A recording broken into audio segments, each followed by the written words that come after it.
سلام، خیلی خوش اومدین با یک ویدیو دیگه با من نیل هستم و خوشحال میشم که ویدیو رو لایک بکنین، کامنت بذارین و اگر دوست داشتین برای دوستاتون به اشتراک بذارین.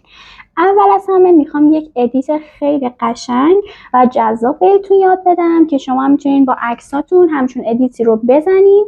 پس مو به مو میریم با هم دیگه انجامش میدیم. ابزار و آهنگ این ویدیو هم توی کانال تلگرام من هست که اینجا براتون مینویسمش و میریم ادیت رو انجام بدیم.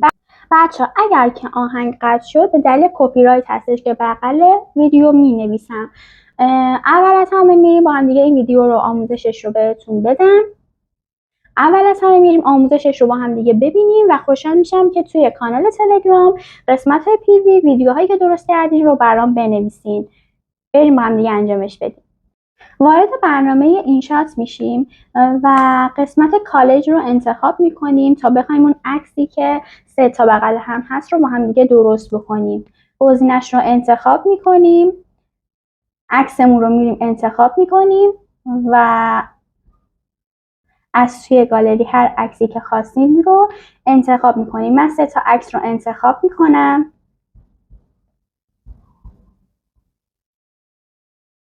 من این شکلی دوست دارم عکسم باشه. حالا شما هر جوری که خواستید میتونید عمودی یا افقی انتخابش بکنید. بعد از اینکه انتخاب شد سیوش میکنیم و از برنامه بیرون میایم. قسمت ویدیو رو میزنیم، ویدیوی خالی رو انتخاب میکنیم و مدت این ویدیو رو یکم طولانی میکنیم. میخوایم ویدیو حداقل 14 ثانیه باشه، مدت این ویدیو رو کمتر میکنیم. به قسمت PIP میریم و اون عکسی که اول توی ویدیو درست کردیم رو اد میکنیم و ازش باید حداقل 3 تا کپی بگیریم.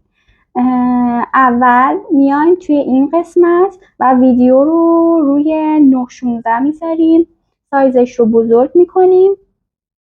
از قسمت PIP این عکس رو بزرگ میکنیم. بعد از اینکه این عکس رو بزرگ کردیم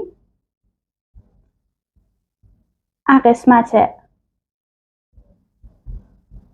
کپی 3 تا ازش کپی میکنیم و این 3 تا رو میایم توی تصویر خودمون میچینیم. این عکس رو جوری میچینیم که تصاویرش زیاد شبیه هم نباشن و کمی عکس ها با هم دیگه متفاوت باشن توی صفحه و نگاه اول. بعد از اینکه عکسمون رو تنظیم کردیم و توی صفحه قرار داریم، عکس وسط صفحه رو میایم و از قسمت بلند قسمت اسکرین رو میزنیم و تارترش میکنیم. مثلث بالا رو انتخاب میکنیم همونجوری که توی تصویر میبینید و براتون علامت میزنم. اولش رو اول ویدیو وسط میذاریم و بعد کمی عکس رو تکون میدیم همونجوری که توی ویدیو میبینید و مثلث دوم رو همین قسمتی که توی ویدیو نشونتون دادم قرار میدیم و وقتی که پلی رو بزنیم میبینیم که عکس به حرکت در میاد. دوباره به قسمت PIP میریم و میایم آیمووی مورد نظرمون رو انتخاب میکنیم. بچه‌ها توی کانال براتون همونجا که آدرسش رو مینویسم آیمووی هایی رو قرار دادم که میتونین توی قسمت ویدیوهاتون بذارین و خود آهنگ با متن نمایش داده میشه. حالا من آیمووی مورد نظرم رو انتخاب میکنم. بعد از اینکه آیمووی رو گذاشتید مثل اینجا که من دارم آموزش میدم میبینیم که عکس زمانش بیشتر از آیمووی هست. میایم و کاتش میکنیم. خب میبینیم اینجا آیمووی تموم میشه. میایم و همشون رو کات میکنیم.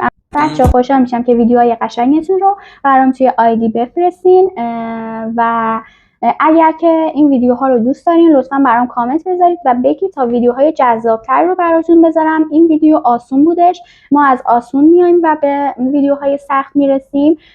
خوشحال میشم اگر دوست داشتین حمایت بکنید، لایک کنید و قربون دستتون دکمه حساب رو حتما بزنید و فراموش نکنید. دوستتون دارم. با آموزش های بعدی خدا نگهدار.